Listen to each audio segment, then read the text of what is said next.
اس لیے پہلے ایک تسلی تو یہ کر لیں کہ جو جانور خریدا ہے وہ بے عیب ہے، جس مال سے خریدا ہے وہ بھی بے عیب ہے، ورنہ ایسی قربانی نجات کا ذریعہ نہیں بلکہ وہ وبال ہے کہ اللہ رب العالمین کے سامنے وہ مال پیش کر دیا ہے کہ جو حرام کا ہے۔ دوسری بات، جب قربانی کرنے جا رہے ہیں تو مقصد کیا ہے؟ اللہ کو راضی کرنا مقصد ہے۔ ابھی ہم نے قربانیاں کرنی ہے، اس سے پہلے ہم اپنی نیت کو درست کر لیں، اس لیے کہ پیغمبر دو عالم صلی اللہ علیہ وسلم نے ارشاد فرمایا کہ اعمال کا دار و مدار نیتوں پر ہے، اور ہر انسان کو وہی ملے گا جو اس کی نیت ہے۔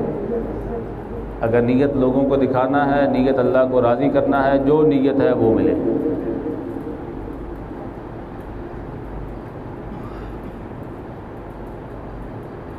ورنہ پیغمبر دو عالم صلی اللہ علیہ وسلم کی حدیث یہ پہلے سنا چکا ہوں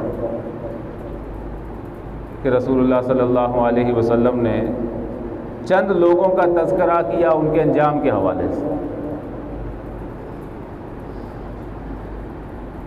کہ جب آدم علیہ السلام سے لے کر آخری انسان تک اللہ رب العالمین کے سامنے پیش ہوں گے، اپنے اعمال کا حساب و کتاب دیں گے،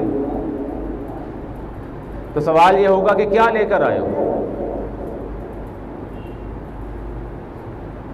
تو ہر انسان وہ بتائے گا جو اس کے نامہ اعمال میں سب سے بہترین ہوگا، جو سب سے اعلیٰ چیز ہو وہ دے گا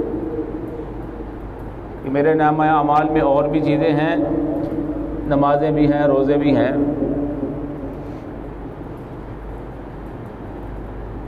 میں نے قربانی کی مثال کے طور پر، میں ہر سال قربانی کرتا تھا۔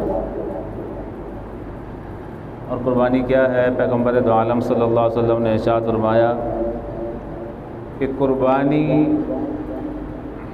تمہارے پل صراط سے گزرنے کی سواری ہے۔ پل صراط سے گزرنے کی سواری، اور وہ پل صراط کیسی ہے آپ نے بچپن سے سنا ہے، کتنا لمبا فاصلہ ہے، کتنا مشکل فاصلہ ہے، اور کتنا تنگ اور باریک ہے، تاریک ہے۔ رسول اللہ صلی اللہ علیہ وسلم نے ارشاد فرمایا جو ہم قربانیاں کرو گے، یہ قربانیاں تمہاری پل صراط سے گزرنے کی سواریاں بنیں گی، اور جس کی قربانی اللہ رب العالمین نے قبول کر لی وہ پل صراط سے یوں گزرے گا جس طرح کرنٹ بجلی کے تاروں میں جاتا ہے، اچانک برق رفتاری سے پتہ بھی نہیں چلا۔ اور پل صراط وہ ہے کہ جس کے بارے میں قرآن نے کہا اِن مِّنکُمْ إِلَّا وَارِدُهَا كَانَ عَلَىٰ رَبِّكَ حَتْمًا مَّقْضِيًّا، اللہ کا آخری فیصلہ ہے، اردو میں اگر اس کا ترجمہ آسان کیا جائے، اللہ کا یہ آخری فیصلہ ہے کہ تم میں سے ہر ایک پل صراط سے ہو کر جائے گا، چاہے وہ اس کا مقام کتنا ہی بڑا کیوں نہ ہو یا چھوٹا کیوں نہ ہو، وہ نیک ہی کیوں نہ ہو، وہ برا ہی کیوں نہ ہو۔ جس طرح ہر ایک کو موت آنی ہے، اسی طرح ہر ایک نے پل صراط سے ہو کر جانا ہے۔ یہ ہماری قربانیاں یہ پل صراط سے گزرنے کی سواریاں ہیں۔ اب یہ ہمارے اوپر ہے کہ ہم جو قربانیاں اللہ رب العالمین کے سامنے پیش کرتے ہیں وہ کتنی کمزور ہیں، کتنی لاغر ہیں، کتنی بے عیب ہیں۔ نیت درست کر لیں کہ میں جو قربانی کرنے جا رہا ہوں اس کا مقصد صرف اور صرف اللہ رب العالمین کو راضی کرنا ہے، اس کے علاوہ کچھ نہیں۔ لوگ دیکھتے ہیں، دیکھیں گے، باتیں بھی کریں گے، لیکن یہ نیت نہیں کہ لوگ یہ کہیں، ورنہ قیامت کے دن اللہ رب العالمین کی طرف سے یہی بات آئے گی کہ مقصد کیا تھا تمہارا؟ کہے گا جی میں نے یہ قربانی کی، اللہ کہیں گے کی ہے، لیکن تمہارا مقصد یہ تھا کہ لوگ یہ کہیں، لوگوں نے کہہ دیا آج میرے پاس کچھ نہیں تمہیں دینے کے۔ یقیناً ہم میں سے کوئی یہ نہیں چاہتا کہ قیامت کے دن اللہ رب العالمین ہماری ساری نیک اعمال اور یہ قربانیاں اس وجہ سے رد کر دیں کہ ہماری نیتیں درست نہیں. ہم میں سے ہر ایک یہی چاہتا ہے کہ ہم جو کام کریں اس پہ ہمیں اجر ملے. اجر کیا ہے؟ پیغمبر دو عالم صلی اللہ علیہ وسلم نے ارشاد فرمایا کہ جو شخص اللہ رب العالمین کو راضی کرنے کے لیے قربانی کرتا ہے، جانور خریدتا ہے، حصہ ڈالتا ہے، قربانی کے جانور کے جسم پر جتنے بال ہیں اللہ رب العالمین ہر بال کے بدلے اس کو نیکی ادا کرتے ہیں. ہر بال کے بدلے نیکی. اب کتنے بال ہیں کوئی اندازہ نہیں.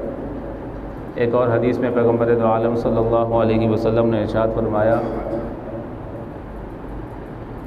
کہ جب انسان قربانی کرے اور قربانی اللہ کو راضی کرنے کے لیے کرے تو قربانی کے جانور کا خون زمین پہ بعد میں گرتا ہے، اللہ اس کے گناہوں کو پہلے معاف کر دیتا ہے. ہم میں سے ہر ایک یہی چاہتا ہے، لیکن اس کے لیے ہمیں اپنی نیتوں کو درست کرنا ہے، اپنے اعمال کو ٹھیک کرنا ہے. اور آخری بات کہ جس طرح ہم قربانی کرنے جا رہے ہیں، قربان کر رہے ہیں کس کو؟ جانور کو. ہم نے ایک قربانی اور کرنی. اس جانور کی قربانی کے لیے تو ہم نے پیسہ لگایا، محنت کی، مڈیوں کو ہم نے چھانا کہ ہم جانور تلاش کریں، چاہے اس پہ 2 لاکھ کیوں نہ لگ جائیں. خرید لیے. اللہ نے ابراہیم علیہ السلام سے یہ کہا کہ سب سے زیادہ پسند کیا ہے؟ کہنے لگے بیٹا. سب سے زیادہ پسند کیا ہے دنیا کی زندگی میں؟ فرمانے لگے بیٹا. اللہ کی طرف سے حکم کیا آیا؟ قربان کر دو.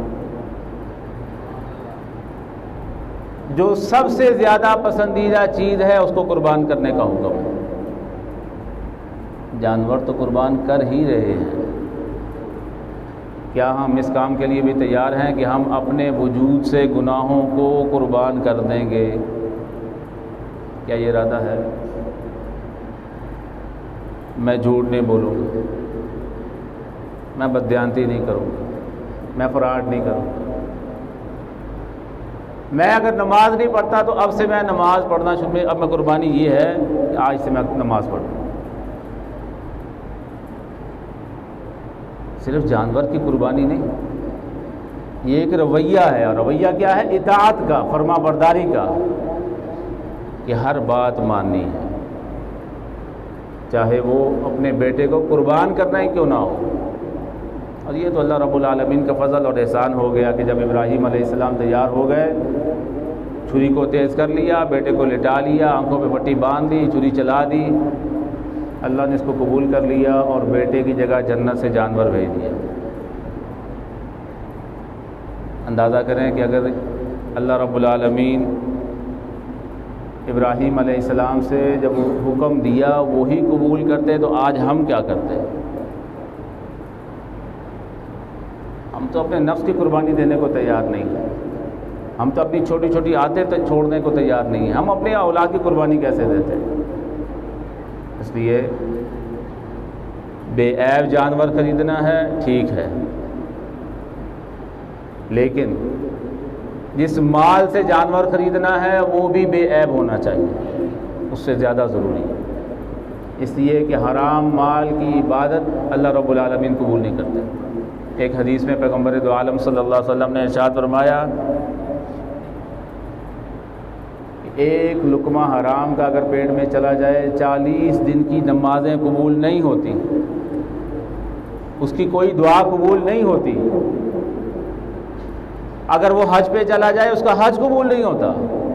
فرمایا کہ اگر کوئی وہ ہاتھ اٹھا کے بیت اللہ کے سامنے اللہ کو پکار رہا ہو اور اللہ کو راضی کرنے کی کوشش کر رہا ہو، اللہ سے گناہوں کی معافی مانگ رہا ہو، اللہ اس کی طرف رحمت کی نظر سے دیکھتے بھی نہیں ہے کہ جائے کہ اس کی دعا قبول ہو. کیوں؟